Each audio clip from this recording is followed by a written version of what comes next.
You remember today is actually Juneteenth. We're 158 years later.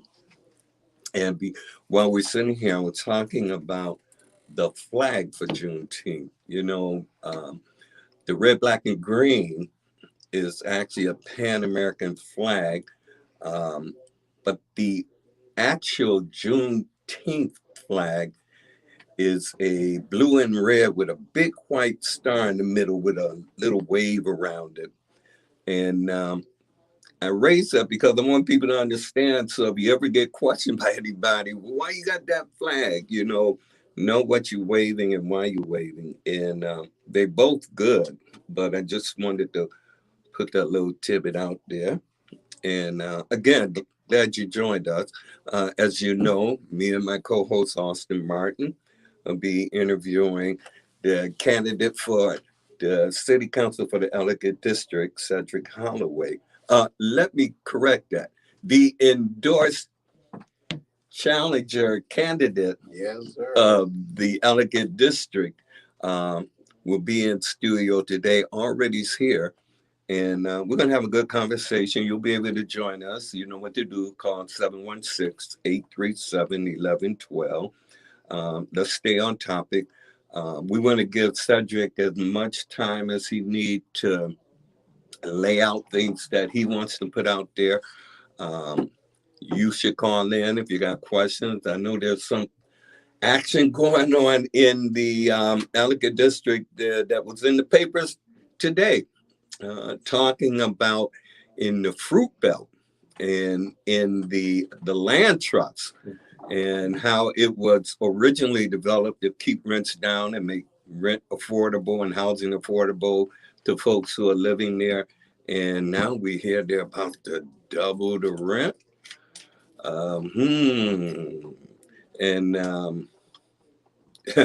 something to pay attention to because it's like one person said their rent is 600 and they want to double it to 15, and I think the other had 800 and they want to double it to 15. Talking about things worth looking into, and I'm sure the candidates in the Ellicott District will be on it because it'll be an issue now that it's in the papers that'll be blasting out there. And so maybe we'll hit some of that today. And whether we hit that specifically, it's going to be great to hear the positions of Cedric Holloway. He's no stranger, homegrown. I think I used to walk past the street every day going to school. Maybe coming back, like I went to school 31. So you definitely had to get past Johnson and coming down Broadway. And I remember when St. Anne's was still open and they used to do religious instructions in school. We used to, when we would get a break, originally it started, we would go to St. Anne.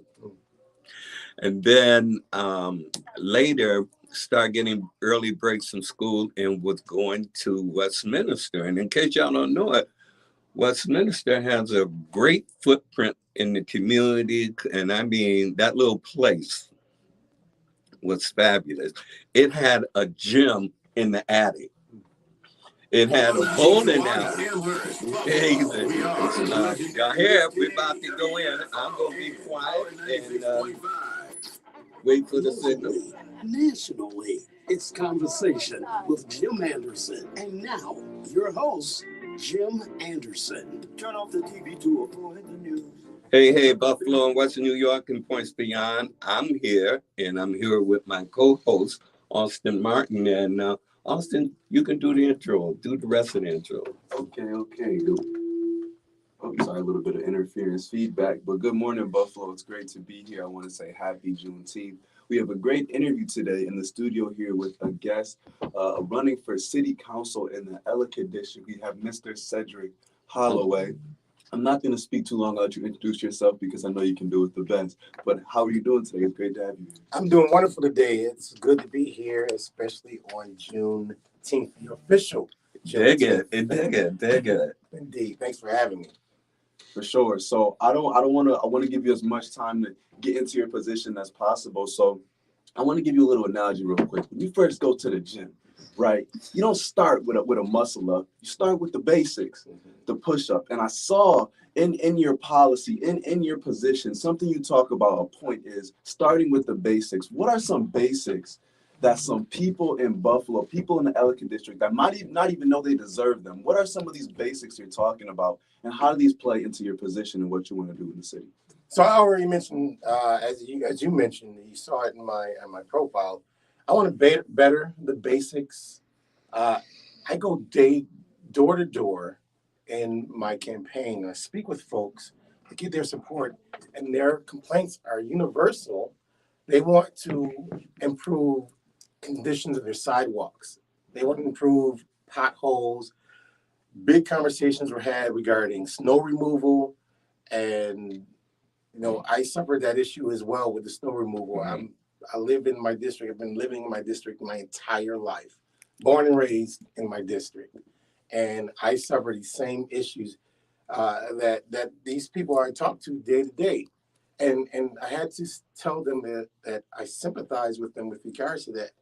And one house we got into a conversation about sympathy. I told them, I said I was watching the story about the famous black baseball number 42, and the owner was talking to someone about the word sympathy, and he said it's a Greek word meaning to suffer. And I was able to tell them, I said, listen, I can sympathize because I personally suffered the same issues that you deal with in this community. I also got stuck in snow. I also have an issue with conditions of the roads.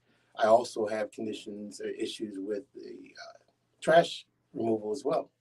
So someone being born and raised in this district absolutely know what this district needs, right? And we got to better those basics, which is an issue with a lot of folks in this district. Better the basics. Right. And I think something you touched on that's so powerful is about having the experience. Like we talked about in past interviews as well, it oftentimes seems like in the country that people that have never lived through things are making decisions on things that they have no experience on. And some things are just hard to explain. You just got to be there. Right. We always talk about the analogy about using is the hot comb. You just got to be there.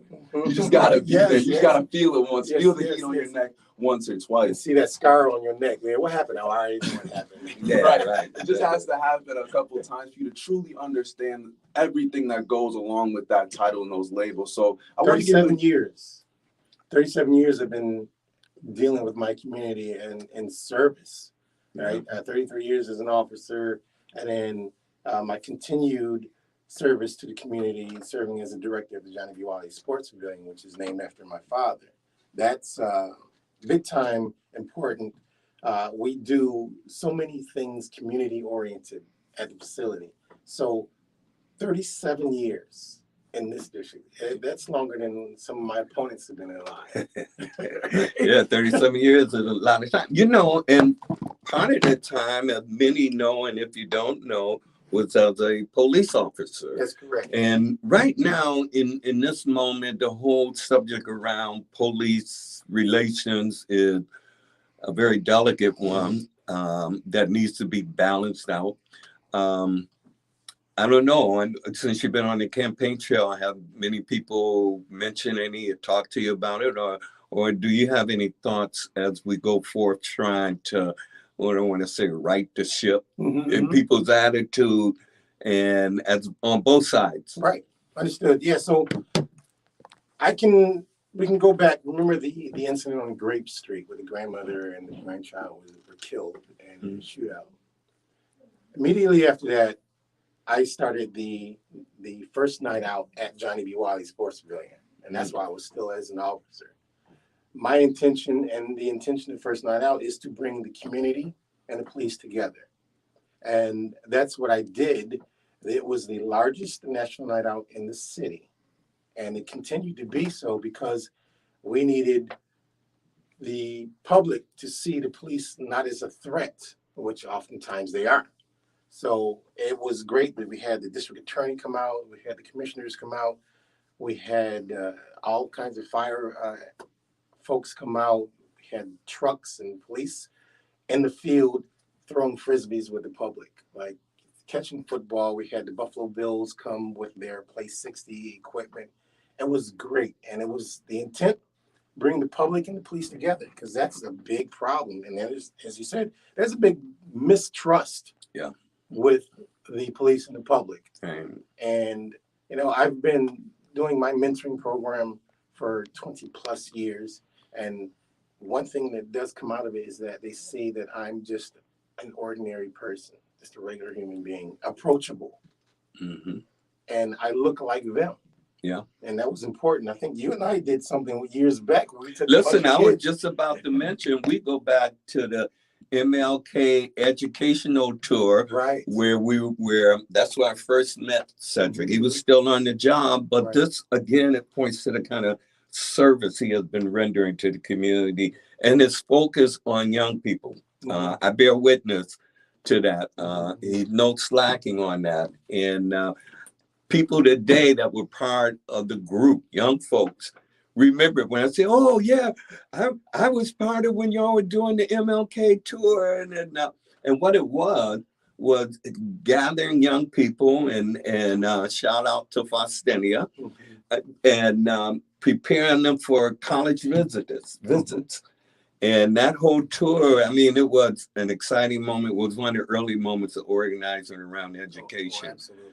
And And I still do those college tours. yeah, that's what I see with at the stadium. I mean, at the Johnny B. Wiley location, young people embrace it, and they embrace it because of you. You open the doors and you keep them in there, and it's important for them to get that exposure, I believe, especially like those kids that we took back in the day.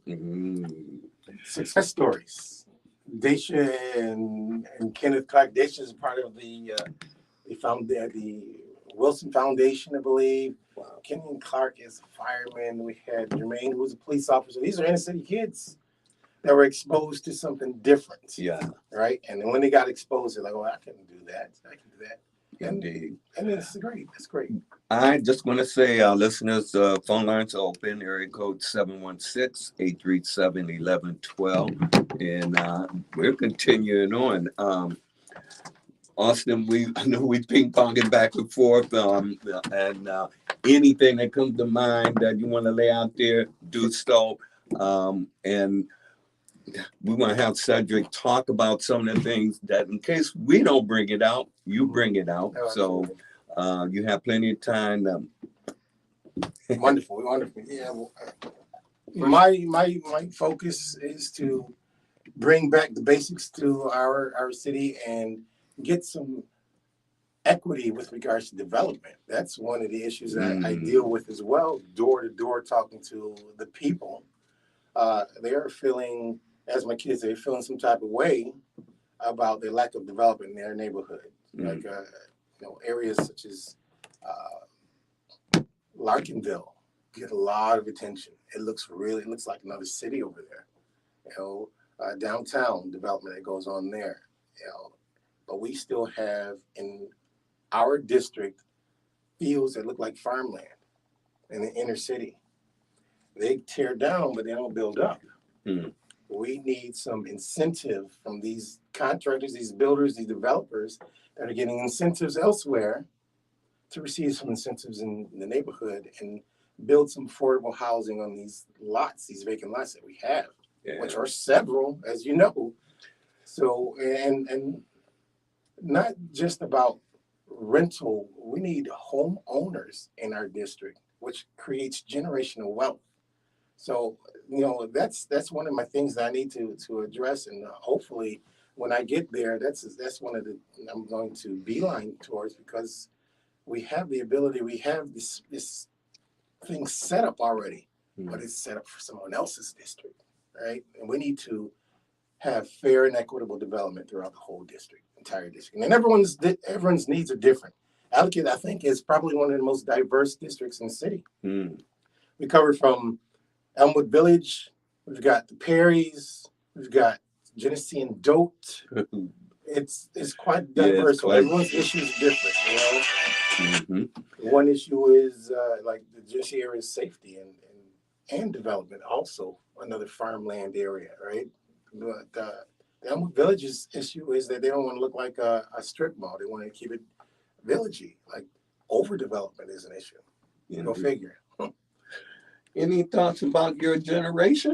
For sure. I heard you guys, not to jump too many on back and forth on points, but you guys talked about things of the youth, providing and putting value and really giving growth to the youth. Another thing on your placard you speak on is youth employment. I think that's so important, pouring into the youth. Oftentimes in the country, it feels like we spend a lot of time looking at groups that are either in their heyday or maybe a little past it, not to, make anybody feel bad. Those knees ain't aching too bad. But that being said, for the people that are young and coming up, it often feels like we don't have that support. We don't have that guidance. So do you want to speak a little bit about that, about youth employment and why that's a priority to you and why you think you can make a change on it in the community? Yeah, absolutely. Youth employment is important. Unfortunately, Buffalo, it reflects a 47% poverty rate. Like our rate is extremely high. And youth employment not only represents money for the kids, but these kids support their families with that youth employment, which is important. And of course, I see it firsthand because I deal a lot with the youth. So also, them supporting a family is an issue, but keeping them engaged, right? A kid without something to do, that's a lot of energy that may go bad, right? Everyone knows we got this issue with the Hyundai and Kia thefts and such, and these are 14 and 15-year-old kids that are doing this. We just had a tussle in the stadium's parking lot. Someone tried to take a car from out of the parking lot. And it was a 14-year-old kid that was trying to take. Kids need direction. They need opportunity and exposure to something different.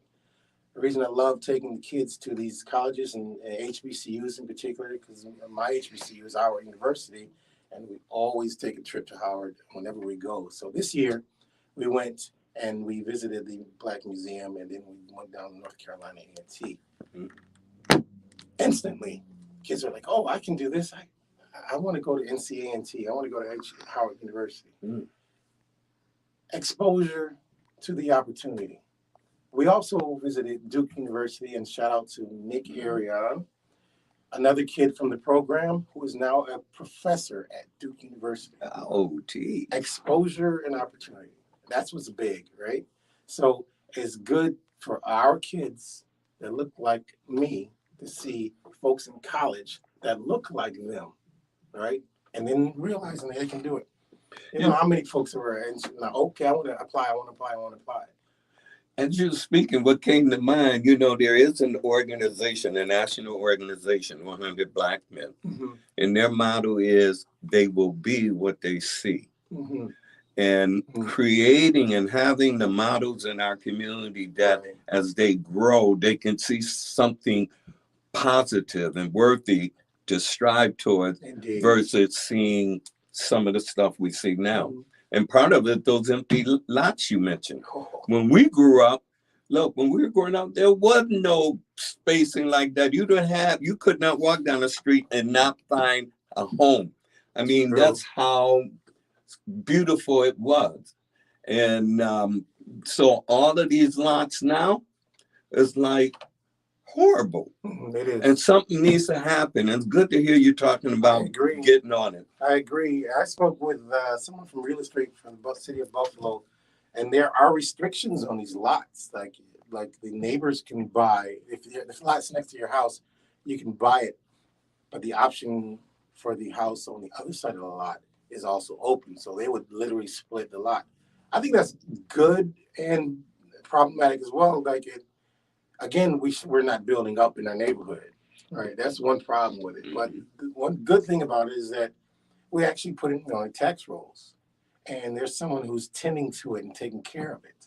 Yeah, I hope they get stronger and smarter on it. One of the problems with the selling of lots, even though there's the legislation that makes it available for citizens in the community to buy, they seem to hold it and wait for the big realtors come in and buying up not one lot, but multiple lots. And, and that's what puts one of the big questions on this administration now that, you know, meaning well and doing well is two different things. They all mean well, but doing the well is what's missing. And right now, everybody's hope is in this election in every district where they have candidates running, that they will field a team that will play for the people. Right.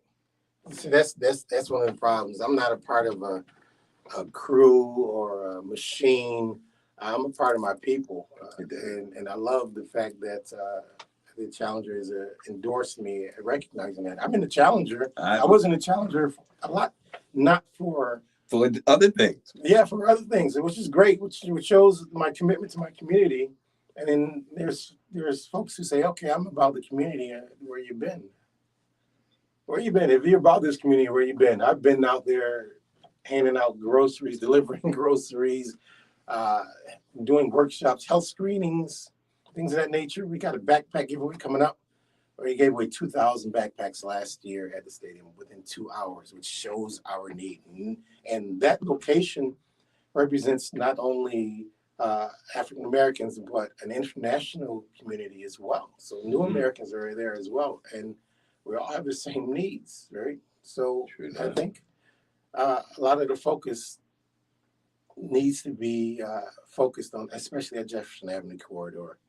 That downfall did not happen organically. It was intentional. It was ignored, right? It wasn't a catastrophe or anything.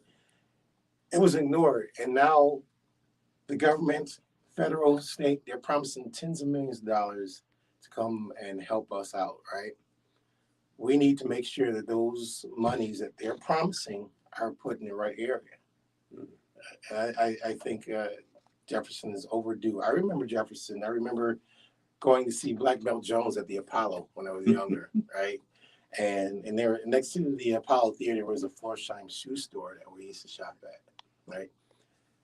Jefferson was such a bustling avenue. Hey, listen. We had the Juneteenth on Jefferson. Yes, indeed. Right? You remember it was Henry's Hamburgers down the street. There. Listen, 15 cents. Yes. Left the milkshake. Thank you. So, and I know pre-McDonald's. Yes, pre-McDonald's. This is right. And we used to go there after going to Skateland on Ferry Street, with Trent's Skateland. My neighborhood. I'm trying to be a part of my neighborhood. I've been there forever, and it's in my DNA. And my thing is, I need to be there in the Ellicott District Councilman's office to represent the district. Question for you, Austin. Do you know? Sports question. You know who used to play at the stadium named after his father? No, I do not. Yeah, a lot of folks don't. That was when Ralph Wilson purchased the Bills. They came to Johnny B. Wiley, which is now known as Johnny B. Wiley, but it was the first home of the Bills. Wow. And on the facade, you will see a relief of a buffalo. That was the original symbol for the Buffalo Bills. And that's where it looks. You know, now it's going to be people riding out Orchard Park. There again. But let me tell you, they used to come into Buffalo, buses and cars. In fact, some of the early economic opportunities, low level, people used to have parking space in their yard. And they would, you know, hey, you need somewhere to park. Ain't no room on the street. You could park in your yard. I'm just saying it was interesting. But the community at that time was very thriving. There were businesses all around, all kinds. People up. You walk down Jefferson, the houses with the double porches, people sitting out waving, and you kind of know everybody. And speaking of knowing everybody, even if you don't know them tight, you know those folks in your community.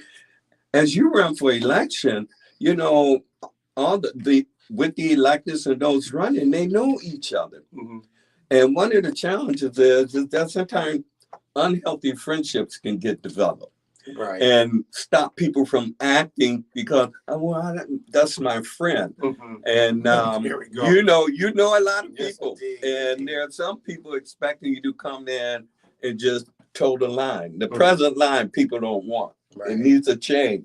Agreed. So they're looking for you to make that change. I'll let you get back on it. We're going to go to a break. We just got a signal. And when we come back, you can talk about that change. Oh, yes, needed. indeed. All right. Stay with us, y'all. What's kind of unique about We're still live, right? Yes. We're still live, so we can talk a little bit. This is a very unique moment because not only for the generational moment for young people as they look toward their future. I think about young people who want to eventually own a home, who want a decent job where they don't have to travel across the world, and this opportunity to create some of that now, to bring it back. I mean, all my jobs were in the community. Right, exactly. The first, and that's still community. I was going to say the first job I had outside of, I grew up in Woodland Park, was at AM&A. I worked the China and the glass. I just know all that Waterford, Crystal, and all that. I used to know all that stuff. Kind of remember some of it, but I'm just saying the jobs I had. Is the modern man's answer to their It was a great moment to be a young person. I never felt unwanted. And then after I went away to the military and came back, well, that's all these vacant spots. And I'm like, that ain't Buffalo. That ain't the kind of community we grew up in. I was trying to say, And with daily use, it one thing maintains is we thickness talked with a about lightweight how fragrance give resources with for the King homeowners C. and Gillette businesses. signature So you guys are talking about, Master your style. you can really King tell C. Gillette. success of the close knit community, not just by the home, but by the economy. Business wise, you can't set up a business in a neighborhood that's not thriving when money isn't moving in and out. So if you're walking down streets where you're seeing no business, where you're seeing no, because that's an indication of the success. And even if that success has changed, right? When you see people moving, so when you guys are describing Broadway or Jefferson, I'm jealous because I never got to experience a Buffalo that you guys are talking about. Oh, it was so thick. I'm telling you. Businesses. And as you mentioned, it was a diverse community. You had Italian stores, you had Jewish stores, you had black store owners. One of the things I enjoyed was when they would get up in the morning and black store owners. I remember on Jefferson, across from the Woodland Park, and when they would get up in the morning, they'd be out sweeping the street. In those days, I grew up where the men would say, "How do, ma'am?" And look, it was a fascinating time. Yeah, my family, Ramsey's Beauty Supply. Listen, yeah. Hey, we're back. Man, we just talking. If you listen to us on Facebook Live, you can hear some stuff you don't hear when we're on break. But anyway, we're back. Austin, you got it. And we're going to let him finish and respond to that last situation, if I remember it well. Yeah, you talked about alliances and such. Yeah, right? friendships and how. Yeah, so what's great about me and mine is that, as I mentioned earlier, I'm not a part of a crew. I can say what I want to say and not offend my Ain't worried crew about you. or my chain, because I don't really want anything, right?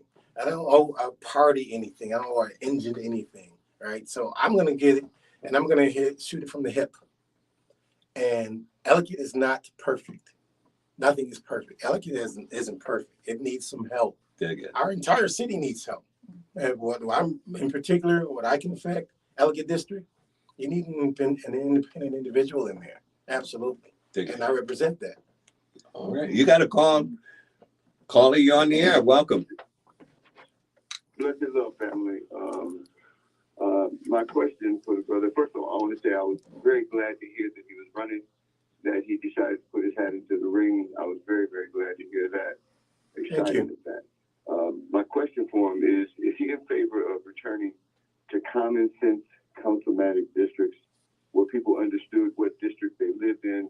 Ellicott was in Ellicott, Maston was in Maston, Fillmore was in Fillmore, not in Allentown, not in Oxford. Is he in favor of return to common sense councilmatic districts and in elected council members at large and elected council presidents? Is he in favor of that kind of return to common sense districting, or is he happy with things the way they are?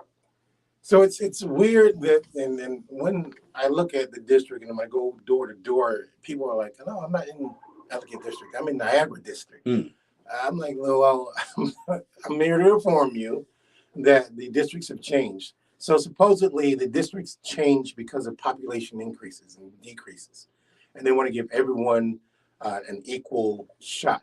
Not heavily weighed in one district who has more votes and what have you. So that was the issue, and those things constantly change. So we have to continue to adjust those population fluxes to prevent the being heavy weighted in one district. So that's important. I think because the districts are weirdly shaped, as I mentioned earlier, I cover from the casino to Delaware and the Elmwood Village and Tennessee Street. I mean, it's weirdly shaped. I agree it should be simplified. I'm not sure, and I'm waiting to get up in there. I'm not sure how the districts were cut out. So I understand there was a big issue with the public during that time. Yep. Right. And I'm willing to get in there. And again, an independent voice, I'm willing to get in there and say, what's going on with these districts? Well, that's what counts. I mean, that's what counts. Look, the reapportionment, the redistricting that went on that shaped the district. I mean, the council has the power to appoint the commission whose job it is to do it here. Right.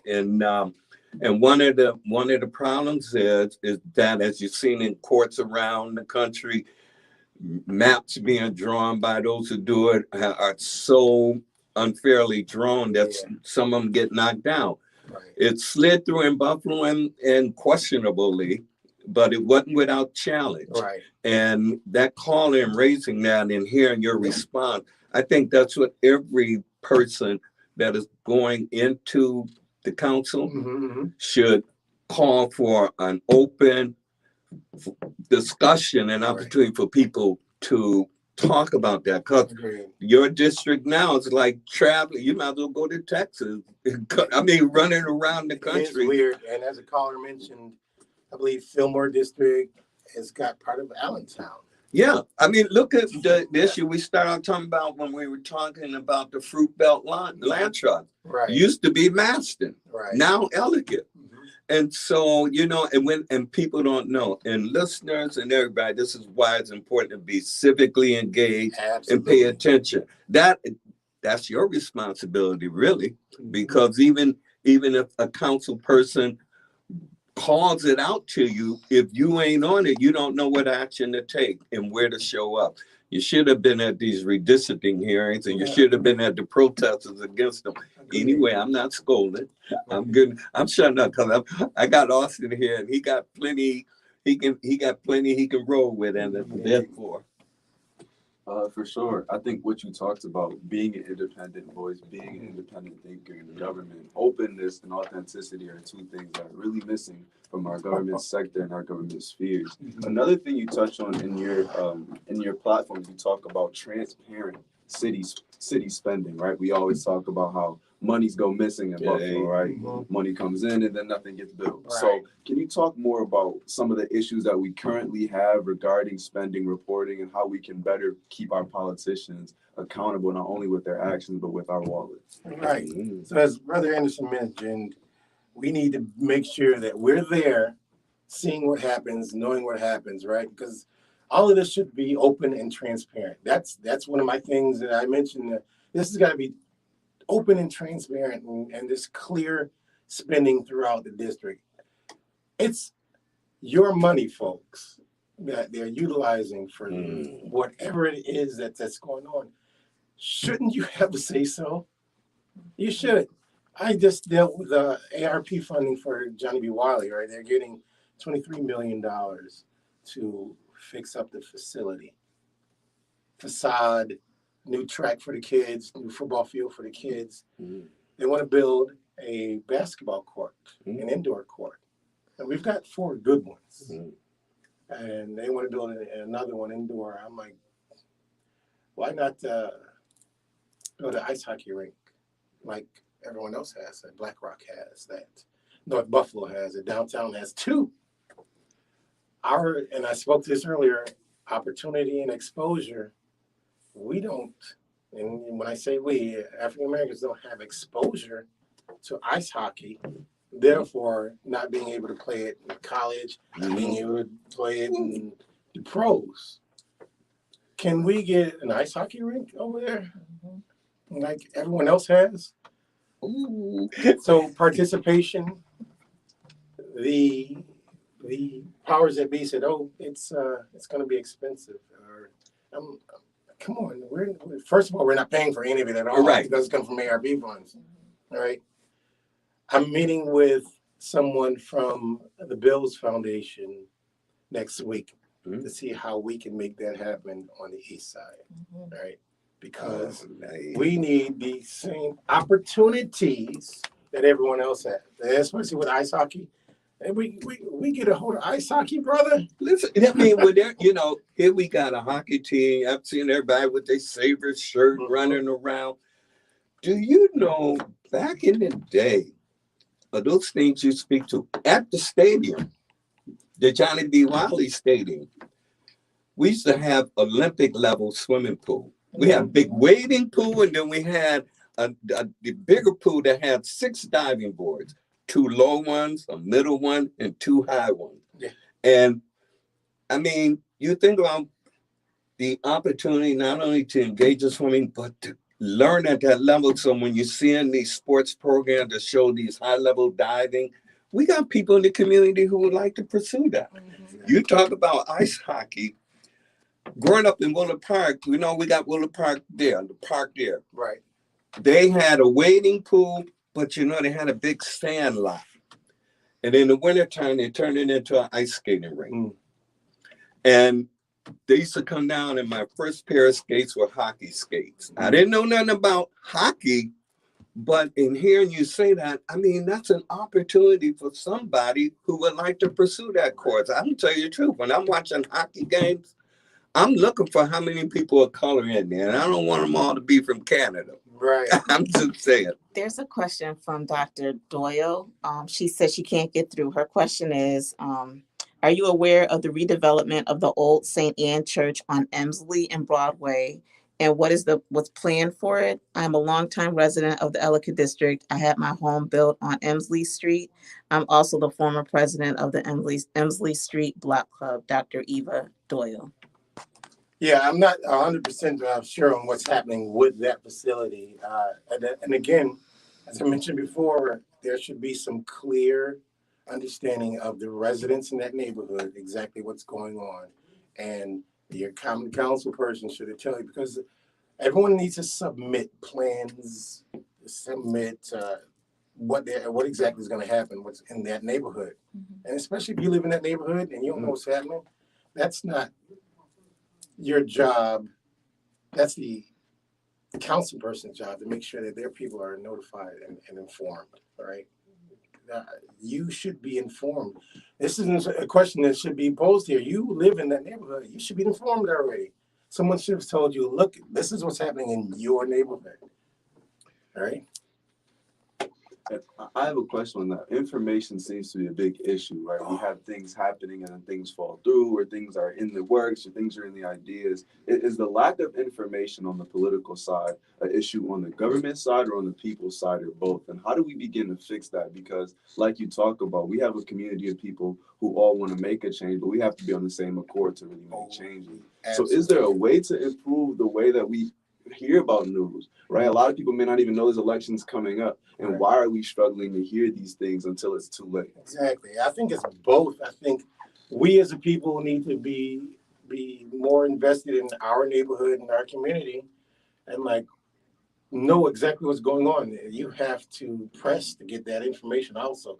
And on the same note, our government, our elected officials should be letting us know exactly what's happening, by whatever means.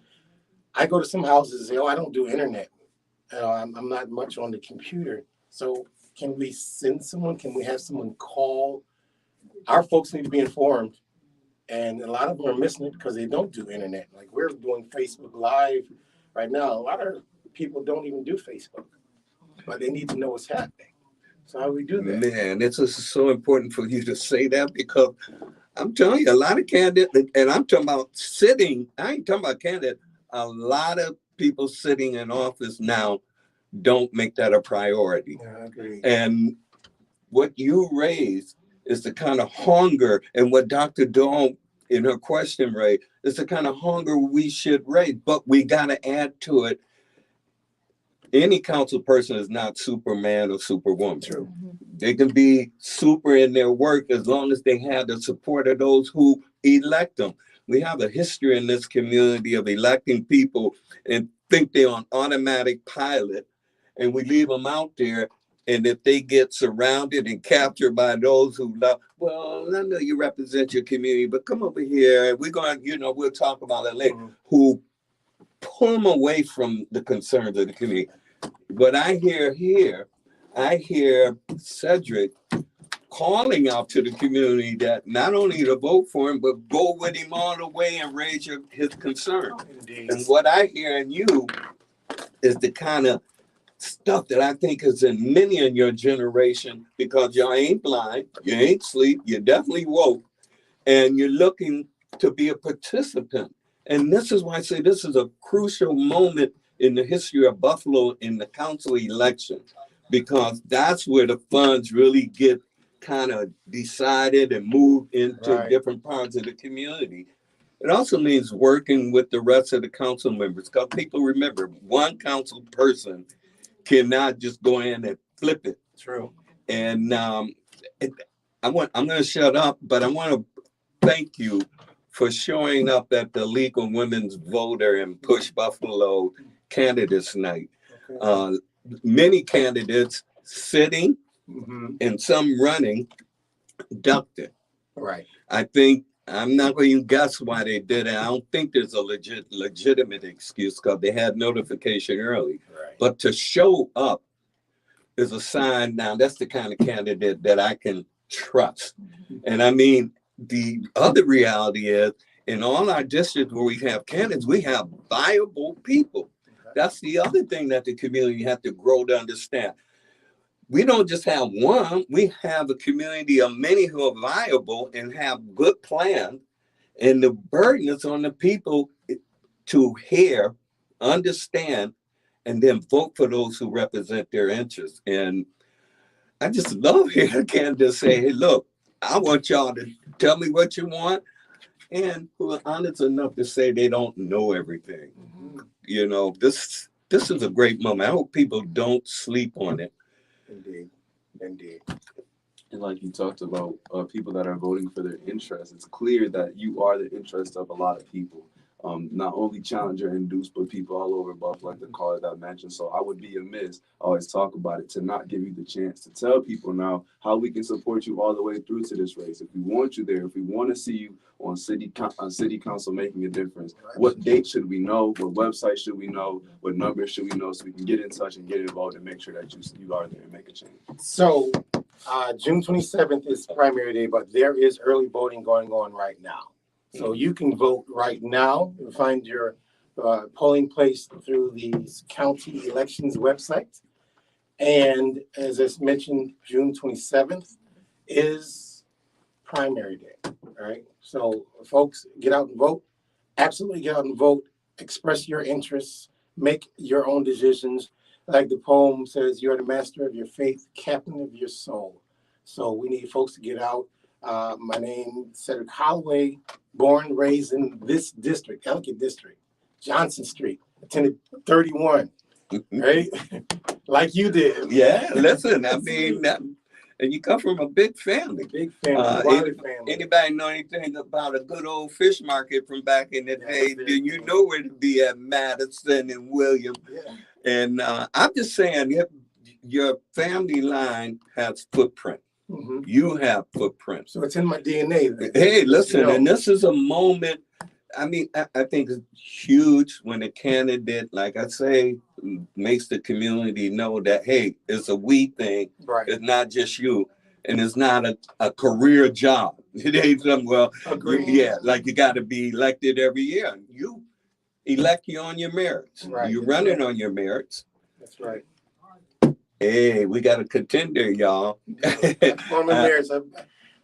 No one that's in the race has done more for the community than I have. And we mentioned earlier how many times I've been a challenger, not because of some sort of a fame thing. It was because, hey, look what he's doing. Look what he's done. Look, I've got two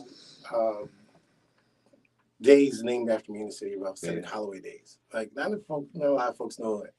I got a commendation from Barack Obama being a community leader. That's on my wall at the facility. Black Achievers, a couple of those. Citizen of the Year from the Buffalo News. I've done a lot for my community, and all of it's voluntarily. I haven't been paid for any of this. This is done because I love my community. That's right. All right. We do Kuleta Pamoja, which is Swahili for Come Together each year at the stadium because I saw what was happening on Bidwell. They had their own farmers market and such. So we could do that. So we do that every year. Our own market, right? I just had the Buffalo Bills come in and teach our community CPR for free because they did it in Orchard Park. Right? I called them and said, we got to do it in the neighborhood here. Jeez. So they brought their crew. They brought all of the rookies. They brought Daryl Talley come through as well. And we went there and we taught the community. So one other thing, I got Buffalo Philharmonic. We just had an agreement with them to come and play at Johnny B. Wiley, first time on the East Side. And then again, exposure and opportunity. We're going to expose our folks to. I remember going to those field trips to the BPO, in school, and I'm like, oh, this is pretty cool. Exposure and opportunity, right? Now we're going to expose our community and give them this opportunity to experience the BPO on the East Side. Indeed. So Joanne, Felicetta, and I came together, and we made it happen, right? This is, for me, it's wonderful because I do know, in case folks listening think, oh, he's just looking at young folk. No, he's looking at the whole community. But there is a definitely high need for us to get something in place for our young people. Oh, indeed. With all the shootings and the kind of violence at that level, it's shameful, it's sad. And it also says something about us adults. And so this is the moment to kind of get on the good foot, adults, to be part of not only helping to build the Ellicott district stronger, but also finding how to raise those things you engage in and were part of growing up, how to bring some of that back. Because there's skills out there. There are folks in the community that could be helping our young people. I like to think about block clubs. Block clubs need to do a census on their block, see how many young people, and then factor in the kind of quality of workers they have. They got doctors, they got lawyers, they got people in accounting. Oh, indeed. And if they were applying that on their blocks with a Saturday hour for kids, man, it would change dynamics. We just strengthened our block club for Jefferson Avenue because we saw that there wasn't one there. So we were like, okay, let's do a block club, folks. And this is prior to running for office and what have you. The need in the community is great. You need somebody who knows their community like I do. I've been in it for 37 years servicing my community. All right. You got a caller, you're on the air. Welcome. Hi, James and Mr. Holloway. Hey, go ahead. Yes. Oh, yes, dear. And I just like to, unfortunately, you are not my district, but I would like to give like a referral from the history of your family, your wonderful, great father, Johnny B. Wiley. Back in 1998, I got into a situation with child protection. Unfortunately, I didn't know Mr. Wiley at that particular time. And it went from 88 until 91. In 91, it got into a real nasty situation. And my cousins and my uncle knew your father from fishing with him. And when my cousin heard of my situation, she told Mr. Wiley, and he told her for me to get in touch with him. Thank God for Mr. Wiley. He walked me through that situation. He was fierce with those people down there. And unfortunately, he passed before my case was actually ended. But from the strength of your father, and I believe your community policing and stuff, I hope that you do win the Ellicott district. And that's all I can say is from the connection with your family. I've seen them do very wonderful things, and Dorothy Hill, who was connected with the family also. Yes. They have strength, and they don't back down, and they deliver for the people. Right. Wow. There you go. So now you know where it is coming from. It's in my DNA, and I thank you very much Yes. for your endorsement. Thank you, Eula. Eula is a strong advocate, particularly when it comes to adoption. That's a subject that is reaching the higher levels in the news because all has not been fair between the child protection services and our community. Right. So to hear her say that, anybody that know Eula don't jump for everything. So nice. And just one thing I want to talk about a little bit. I think it was so important that you talked about was exposure. I see that's a big part of your platform. As a young person, I know when I was younger, I went to a school close to my home, but as I got older, I decided to transition to a private school because my mom had made it clear to me that exposure is so important. You can't hit sites, you can't hit targets you've never seen. I can't shoot for the stars, but I've never seen them. So to that point, I think that that's so important. And you guys also touched on exposing us to what Buffalo was and what you see Buffalo could be. To give you a chance to personalize yourself as we're closing up on the interview. And this was maybe a little bit off topic, but can you talk about the Buffalo that you envision, what Buffalo means to you? Maybe that is the Buffalo that you remember or a different one from that. And you can talk about it from the scope of Juneteenth, because I know it's the day, but just talk about memories and why Buffalo is so special to you specifically. Let me tell you, spending my entire life here, right? And I went away, I went to Howard University, had a wonderful experience there. I saw Nelson Mandela speak in the yard at Howard University. Like, it was wonderful. To bring him to the country. Indeed. The story on that. And I came back to Buffalo because I love my city. So the Buffalo that used to be and the Buffalo that can be, I think we will merge those two back together. We need a Buffalo that when you're taking a car trip, you won't say, oh, this is the bad side, and oh, this is the good side. You just need to see Buffalo as a thriving community. So right now that isn't happening. There's not equitable development throughout. That's the kind of Buffalo we need back. We need a clear development plan for the entire city, and especially for those who are forgotten.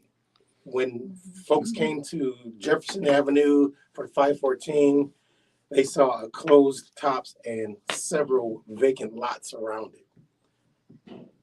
Tops closed on Jefferson. We had to be shipped to another part of the city to go grocery shopping.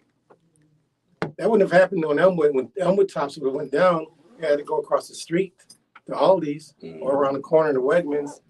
We had to go across the city to engage in shopping, and that's horrible. You dug a red so from an avenue that back in the day had 3 markets. Yes. You had I think it was the AMP right there at Utica. Yep. You had Loblaws across from the stadium. Yep. And you had the AMP down by the Clinton projects down there. Grocery. Now those were the 3 large ones, but you had smaller stores in between. On William, you had Sam, you had Coolidge, you had the name was Joseph, something that matters across from the fish market. You had a couple of markets there. Super duper over there. Yeah, and I'm telling you, we had that, and those who know it can help bring that vision forward because they're not used to this vacant spaces. This is foreign to us. Agreed. They did it with Larkinville, right? Larkinville looks wonderful. There's not a vacant building over there that's not being used. There are restaurants. There's a plaza there. It looks great. I think we need that attention over here as well. Agreed. And again, the needs are vast throughout the district.